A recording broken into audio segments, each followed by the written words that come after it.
So this is my Avicularia Sp Variegata. The light isn't very good, and it's getting furrier and furrier, or hairier and hairier.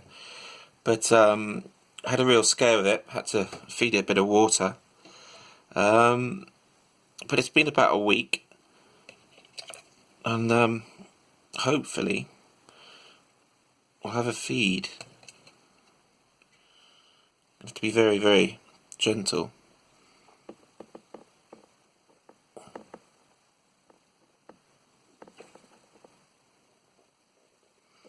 Yep.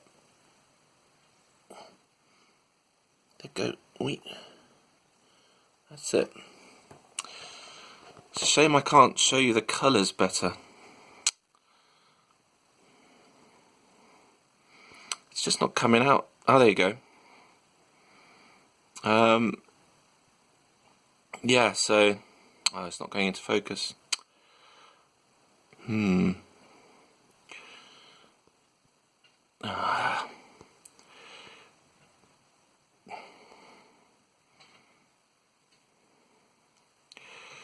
Got the light up as much as I can on my phone, and the colours aren't. That's a shame. But anyway, so yeah, I'm pretty sure it's a female, which means I've got two Avicularia Sp Variegatas, previously known as Amazonicas. But yeah, I had to trash the enclosure a bit because although it started to web down there a bit, had a bit of a nightmare, obviously trying to drip feed water, but oh, it's starting to web. There you go, happy dance. Hopefully not right in that corner. But oh, it's not going into focus. Oh, there you go. So it's my first ever tarantula, and I'm really happy that it's okay. Alright, this might just be the only video, but thanks for watching. So as you probably can guess, I really like Avicularias. What they were the first sort of tarantulas I got. I still like them, but I haven't got any more recently because I wanted to see how the three I've got do, how they do, and they're quite tricky to keep. But I thought I'd just do a quick sort of recap on how I go about taking care of them. Now, when I first got them, they were obviously in a small file like this, and you can keep them in this.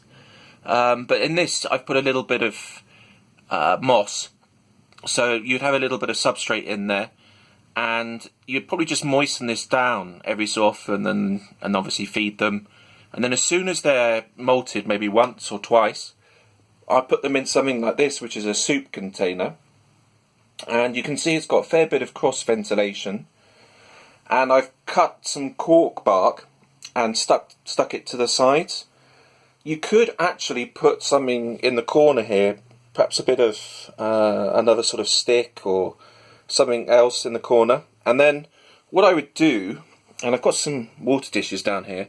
There's the smallest one I use, and I found this is really good for small slings. That's the Monopoly Hotel. And then just a water bottle cap.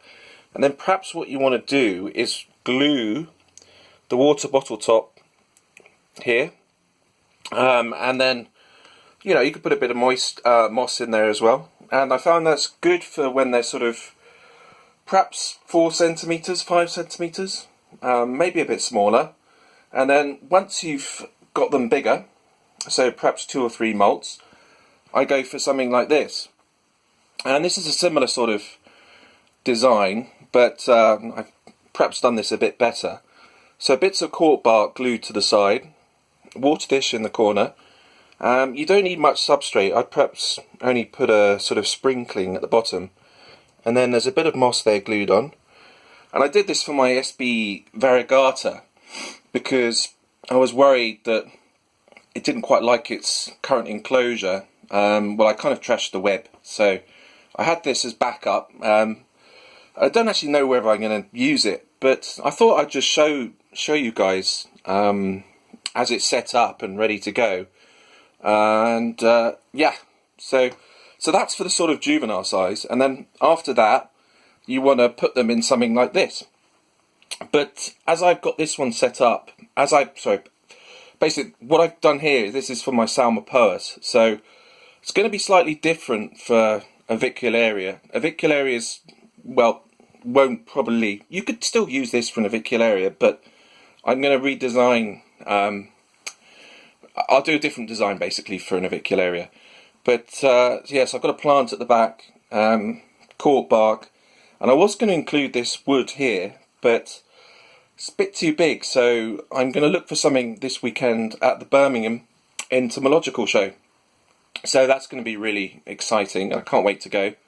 I think the Spider-Man's going, so yeah, going to be the first one in Birmingham, which is where my family is sort of from. Yeah, so I'm really looking forward to that. And this will be for my Avicularia variegata when it's big enough. They do go to 8 inches, so the plan for this one will be a little bit of substrate at the bottom, well enough to basically lock into place a plant. And I'm going to use a bromeliad plant, which I need to check the dimensions, make sure it'll fit. But they also have a cap or cup in the middle of the plant, which will hold water. So in theory, I can ditch my water dish and just use the plant to you know, make a home for the tarantula, but also will hold water for it. That's work in progress. I'm going to leave the avicularia another molt, well, at least another molt, and then have a think. But yeah, so hopefully this is a few cockroaches there, and I've got some worms here at the back. Hopefully this has been a little bit of an informative video about arboreals, avicularias specifically. And they are a tricky species, but I you know, bit of a love-hate. Well, I wouldn't say hate, but so far I've been worried about, you know, they go into strange positions sometimes as well when they're molting, and they don't seem to want to drink, and so I'm keeping my 3 for the moment, but I might pick up a couple more slings, and then I'll be able to show you the videos of how I perhaps redo a few of these enclosures. But I'm pretty happy with these sort of smaller ones, and then this one's, yeah, better. But anchor points is really what you want, but you don't want them to sort of web at the top. That's the main, well, that's a tricky thing to avoid. But anyway, I'm waffling. Hope you have a good week, and I'll release videos as soon as I can show you some more molted teas eating. Or if not this week, then the week after, and I'll show you some of the show in Birmingham, so we get some sunshine. Alright, ta-ra.